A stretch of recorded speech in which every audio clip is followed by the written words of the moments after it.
Hi friends, welcome back to అన్ఫా kitchen fest. ఈరోజు మనం ఇన్స్టాగ్రామ్లో బాగా వైరల్ అయిన చికెన్ కారపొడి ఎలా చేయాలో చూపిస్తాను. నేను చెప్పే చిన్ని చిన్ని టిప్స్ ఫాలో అయ్యి ఈ కారపొడి చేస్తే టేస్టీగా రావడమే కాకుండా నెల రోజుల వరకు ఈజీగా నిల్వ కూడా ఉంటుంది. ముఖ్యంగా బ్యాచిలర్స్కి ఇది బెస్ట్ రెసిపీ అని చెప్పొచ్చు. చికెన్ తినాలనిపించిన ప్రతిసారి కూర చేయాల్సిన పని లేకుండా వేడి అన్నంలో ఒక్క స్పూన్ ఈ చికెన్ కారపొడి వేసుకొని కలిపి తింటూ ఉంటే ఆ రుచి నిజంగా సూపర్గా ఉంటుంది. మరి ఈ టేస్టీ అండ్ ఈజీ రెసిపీ ఎలా చేయాలో స్టెప్ బై స్టెప్ చెప్తాను. ఈ వీడియోని ఎక్కడ స్కిప్ చేయకుండా ఎండ్ వరకు చూడండి. ఈ కారపొడి కోసం నేను ఇక్కడ 1/2 kg బోన్లెస్ చికెన్ని తీసుకున్నాను.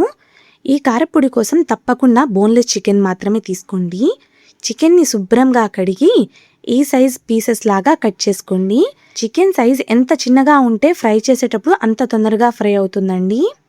ఇందులో 1 స్పూన్ సాల్ట్, 2 స్పూన్స్ కారం మరియు 1/2 స్పూన్ పసుపుని వేసుకొని చికెన్ ముక్కలకి ఇవి బాగా పట్టే విధంగా ఈ విధంగా కలుపుకోవాలి. గుర్తుపెట్టుకోవాలండి, చికెన్లో నీళ్లు ఏమాత్రం ఉండకూడదు. చికెన్ని గట్టిగా పిండిన తర్వాత మాత్రమే స్పైసెస్ యాడ్ చేసి ఈ విధంగా కలుపుకోవాలి. ఈ విధంగా కలుపుకున్న చికెన్ని పక్కన పెట్టుకోవాలి. ఒక ప్యాన్లో 1 స్పూన్ ఆయిల్ని వేసుకొని ప్యాన్ మొత్తం స్ప్రెడ్ చేసుకోండి. ఎక్కువ ఆయిల్ అయితే అస్సలు వేసుకోబాకండి. ఇందులో 1/2 కప్పు ధనియాలు, 2 or 3 స్పూన్స్ జీలకర్రని కూడా వేసుకొని ఇవి బాగా కలుపుకుంటూ ఉండాలి. 1/2 kg చికెన్కి 1/2 కప్పు వరకు ధనియాలని వేసుకున్నానండి. మీరు చికెన్ క్వాంటిటీకి బట్టి ధనియాల క్వాంటిటీ అనేది వేసుకోండి. ధనియాలు ఈ విధంగా బాగా ఫ్రై అయ్యి చిటపటలాడేంత వరకు మంచిగా ఫ్రై చేసుకోవాలి. మంచి అరోమా వచ్చే టైంలో ఇంకా ధనియాలని ఒక ప్లేట్లో తీసుకోవాలి. అదే ప్యాన్లో డీప్ ఫ్రైకి సరిపడా ఆయిల్ని వేసుకోవాలి. ఇందులో 2 పెద్ద సైజు ఉల్లిపాయలని ఈ విధంగా సన్నని ముక్కల్లాగా కట్ చేసుకున్నాను. ఈ విధంగా సన్నని ముక్కల్లాగా కట్ చేసుకుంటే తొందరగా ఫ్రై అవుతుందని. ఉల్లిపాయలని ఈ విధంగా మంచిగా కలుపుకుంటూ ఫ్రై చేసుకుంటే ఈక్వల్గా ఫ్రై అవడమే కాకుండా తొందరగా అయితే ఫ్రై అవుతాయండి. అందుకని ఈ విధంగా మంచిగా కలుపుకుంటూ లైట్ గోల్డెన్ బ్రౌన్ కలర్ వచ్చిన తర్వాత ఆయిల్ నుండి సపరేట్ చేసుకోవాలి. ఇందులో 2 పెద్ద సైజు వెల్లుల్లిని పొట్టు తీసుకుని వేసుకోవాలి. ఈ కారపొడిలో వెల్లుల్లి టేస్ట్ అయితే చాలా అంటే చాలా బాగుంటుంది, తప్పకుండా వేసుకోండి. ఇవి మంచి గోల్డెన్ కలర్ వచ్చిన తర్వాత ఇందు నుండి తీసుకోవాలి. ఇందులోనే 1/2 కప్పు వరకు కరివేపాకుని కూడా వేసుకోవాలి. కరివేపాకు ఫ్లేవర్ చాలా అంటే చాలా బాగుంటుంది. నూనె ముందుగానే వేడిగా ఉంది కాబట్టి కరివేపాకు ఫ్రై అవ్వడానికి ఎక్కువ టైం అయితే పట్టదండి. ఈ విధంగా క్రిస్పీగా వచ్చిన తర్వాత కరివేపాకుని కూడా తీసుకోవాలి. ఇందులోనే ఎండుమిర్చిని వేసుకోవాలి. ఇక్కడ నేను సుమారు 20 ఎండుమిర్చిని అయితే తీసుకున్నానండి. మీరు తినే స్పైసీనెస్కి బట్టి మీ క్వాంటిటీ అనేది తీసుకోండి. ఎండుమిర్చి కూడా ఫ్రై అవ్వడానికి ఎక్కువ టైం అయితే అస్సలు పట్టదండి. కొంచెం ఈ విధంగా ఎండుమిర్చి ఉబ్బినట్టు కనిపిస్తుంది. ఈ టైంలోనే ఆయిల్ నుండి సపరేట్ చేయాలి. తొందరగా అయితే నల్లబడతాయండి ఎండుమిర్చి. ఎండుమిర్చి నల్లబడితే కారం కూడా నల్లగా కనిపిస్తుంది. అందుకని ఎండుమిర్చి తొందరగా అయితే తీసేసుకోండి. ఇప్పుడు ఇదే ఆయిల్లో ముందుగానే మ్యారినేట్ చేసుకున్న చికెన్ పీసెస్ని కూడా వేసుకోవాలి.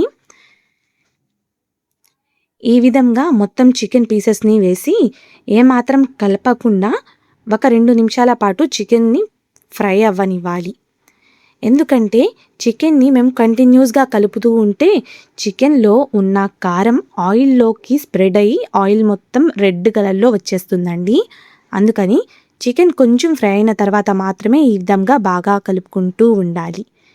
చికెన్ని ఈ విధంగా మంచిగా కలుపుకుంటూ ఫ్రై చేసుకోవాలి.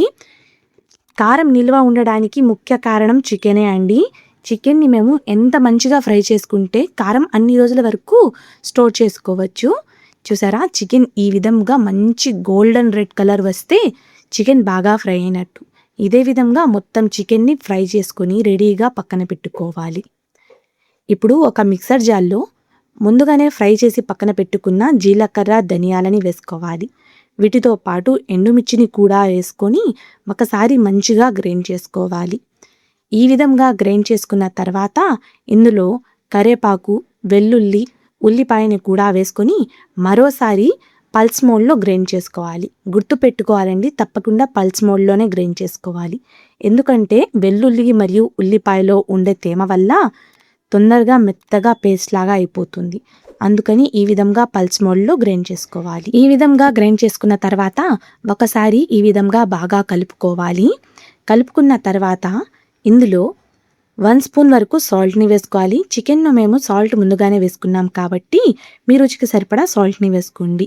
1/2 స్పూన్ పసుపు, 2 స్పూన్స్ కారాన్ని వేసుకోవాలి. మీ స్పైసీనెస్కి సరిపడే కారాన్ని అయితే వేసుకోండి. ఫ్రై చేసుకున్న చికెన్ని కూడా వేసుకొని మధ్య మధ్యలో కలుపుకుంటూ ఈ విధంగా కొంచెం లైట్గా పలుకు ఉండే విధంగా గ్రైండ్ చేసుకోండి. ఈ విధంగా పలుకుగా ఉంటే చికెన్ పీసెస్ అనేవి అక్కడక్కడ తగులుతూ ఉంటాయి. అందుకని ఈ విధంగా గ్రైండ్ చేసుకొని కారం కొంచెం చల్లారేంత వరకు ఈ విధంగా ఒక గిన్నెలో వేసుకొని తర్వాత ఏదైనా ఎయిర్ టైట్ జార్లో స్టోర్ చేసుకోండి. వేడి వేడి అన్నంలో ఈ కారం వేసుకొని కలుపుకొని తింటూ ఉంటే ఆ టేస్ట్ అయితే నేను మాటల్లో అస్సలు చెప్పలేదండి. తప్పకుండా మీరు ఇంట్లో ట్రై చేయండి. మరియు ఎలా వచ్చిందో నాకు కమెంట్స్ రూపంలో తెలియచేయండి. ఈ వీడియోని లైక్ చేయండి. మీ ఫ్రెండ్స్ అండ్ ఫ్యామిలీకి ఈ వీడియోని షేర్ చేయండి. Thank you for watching.